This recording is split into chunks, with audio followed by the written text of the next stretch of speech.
anak-anak semuanya, bagaimana kabar kalian? Ibu berharap semuanya selalu tetap sehat dan semangat ya.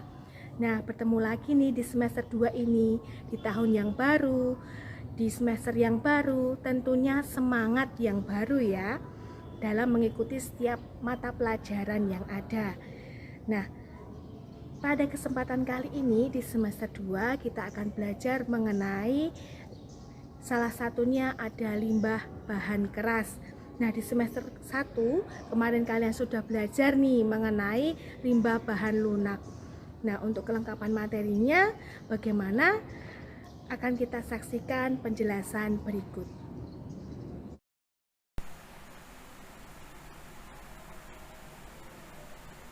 Halo anak-anak, pada kesempatan kali ini kita akan belajar bersama-sama mengenai kerajinan bahan limbah keras. Nah, adapun tujuan pembelajaran kita hari ini, 1. Mengetahui kerajinan bahan limbah keras. 2. Mengidentifikasi jenis dan karakteristik bahan limbah keras. Nah, di bawah ini sudah terdapat dua contoh dari bahan limbah keras.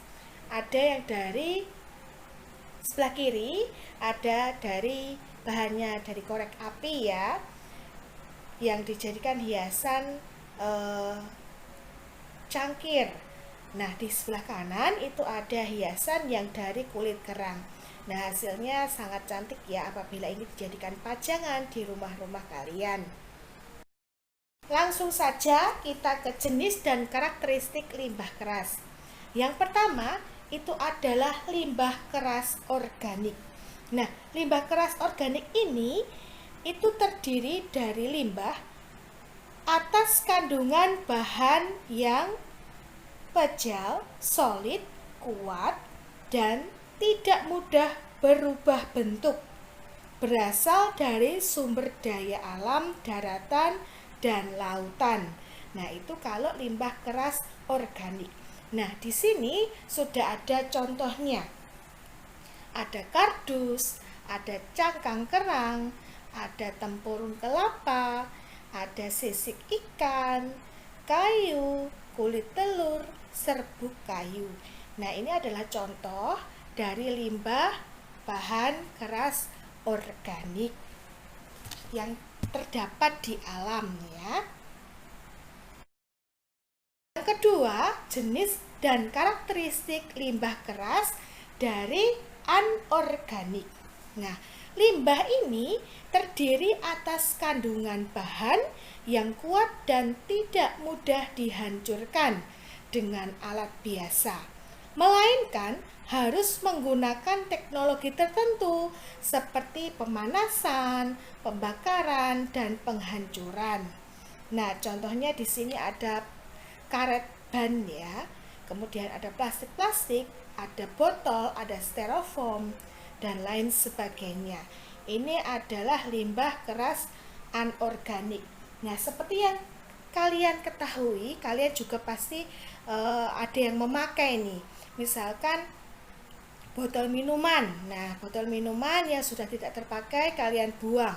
Nah, lama-lama kan itu menjadi sampah ya, menjadi limbah yang sangat membahayakan apabila tidak diolah. Nah, oleh karena itu, agar tidak terdapat penumpukan sampah yang berlebihan, maka sebisa mungkin dijadikan hasil dari hasil kerajinan yang sangat cantik-cantik nanti seperti itu.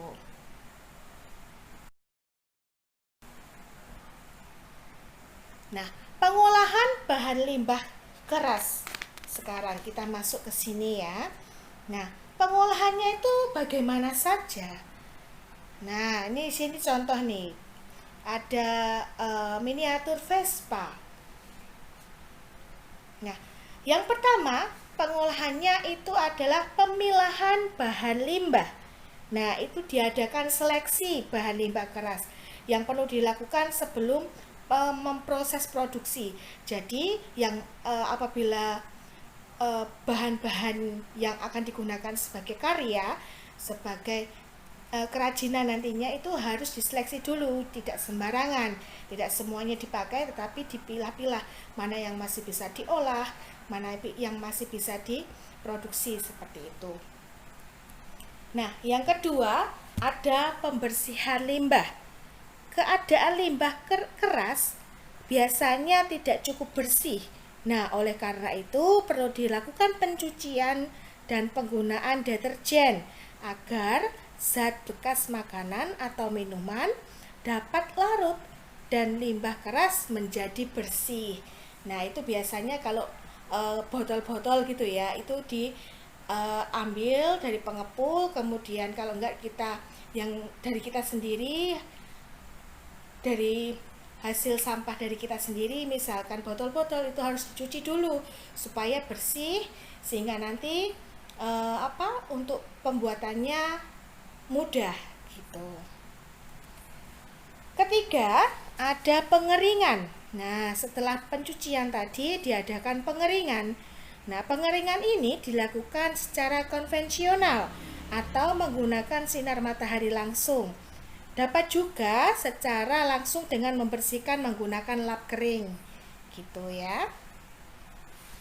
Nah, yang keempat ada pewarnaan. Pewarnaan pada limbah keras dapat dilakukan dengan cara disemprot atau dengan dikuas menggunakan cat ya. Yang kelima, pengeringan setelah pewarnaan. Nah, ini setelah diberi warna haruslah dikeringkan terlebih dahulu. Nah, bahan limbah harus dikeringkan dengan dengan pengeringan sistem sinar matahari langsung atau diangin-anginkan, seperti itu. Itu kalau yang manual ya. Kemudian yang keenam, penghalusan bahan agar siap dipakai. Nah, bahan limbah yang sudah kering dapat di-finishing agar mudah diproses menjadi karya. Nah, proses finishing ini juga berbagai macam caranya. Seperti ada yang dipotong, ditempa, dilem, digerinda, dan diamplas. Nah, itu cara-cara pengolahan dari bahan limbah keras ya, sebelum kita gunakan, sebelum kita olah menjadi bahan kerajinan, haruslah kita melalui beberapa tahap ini dulu, seperti itu. Nah, yang selanjutnya kita masuk ke dalam kerajinan, dilihat dari wilayahnya ini. Nah, tidak sembarangan ya. Yang pertama, kita lihat dari daerah pesisir terlebih dahulu. Nah, limbah di daerah pesisir itu banyak tersedia seperti cangkang kerang, tempurung kelapa, sisi ikan, dan tulang ikan. Nah, kalau kalian yang suka jalan-jalan ke pantai, berlibur ke pantai, pasti di sana terdapat souvenir berupa dari cangkang kerang, kemudian ada tulang ikan, dan lain sebagainya. Nah, ini adalah hasil kerajinan dari mereka, dari wilayah mereka. Yang kedua, ada daerah pegunungan. Nah, daerah pegunungan ini banyak dihasilkan, contohnya seperti limbah kayu pinus, kemudian ada kayu abasia dan kayu kamper. Nah, ini ya biasanya yang kemarin merayakan Natal, kemudian bisa dihiasi dengan biji dari kayu pinus ya, gitu. Biji dari pinus ya, buah pinusnya itu ya, kan, untuk mempercantik sehingga menjadi indah ya. Nah, selanjutnya di daerah pertanian, limbah keras yang didapat di daerah ini adalah tulang-tulang hewan ternak. Contohnya ada sapi, kerbau, kambing, ayam, serta tulang ikan. Nah, ini ada beberapa di daerah pertanian. Selanjutnya berada di daerah perkotaan. dihasilkan itu adanya berupa pecahan kaca, pecahan keramik, potongan logam, dan aneka plastik bekas perabot. Nah gitu ya, makanya banyak sering ada pengepul-pengepul, ada pemulung. Nah itu mereka mencari ini karena di sisi lain mereka juga bisa menjualnya sehingga mendapatkan uang untuk kebutuhan sehari-hari mereka seperti itu. Nah, ini contohnya. Di sini bisa kalian lihat contoh dari hasil kerajinan limbah keras dari cangkang ya, cangkang kerang. Nah, hasilnya bisa cantik seperti ini. Ini bisa untuk bros ya, untuk mempercantik penampilan kita gitu. Kemudian, nah di sebelah kanan itu di daerah contoh di daerah pegunungan ya, dari batok kelapa. Nah, dipercantik sehingga menjadi pajangan bisa, kemudian alat untuk minum juga bisa. Seperti itu. Nah, pembelajaran kita cukup sampai di sini ya anak-anak. Apabila ada pertanyaan yang kurang jelas atau apabila ada materi yang kurang jelas, bisa langsung WhatsApp ke saya ya. Jadi ketika ada yang kurang jelas, silakan langsung menghubungi saya ya untuk kelanjutannya. Nanti akan saya jawab di situ. Terima kasih semuanya. Tuhan memberkati. Nah, anak-anak, bagaimana? Kalian kan tadi sudah mendengarkan penjelasan saya mengenai kerajinan limbah keras. Nah, di dalamnya tadi kalian sudah mendengarkan penjelasan mengenai pengertian limbah keras dan juga ada jenis limbah keras dan lain sebagainya. Nah, jenis limbah keras itu tadi dibagi menjadi dua ya. Ada limbah keras organik dan ada limbah keras anorganik. Nah, untuk selanjutnya kalian akan mengerjakan tugas yaitu mengenai mengidentifikasi bahan limbah keras yang ada di sekitar kalian. Kalian mencari 10, kemudian nanti kalian mencari tekniknya itu menggunakan apa, kemudian nanti hasilnya itu berupa apa. Seperti itu ya. Silahkan kalian membuka Google Classroom kalian.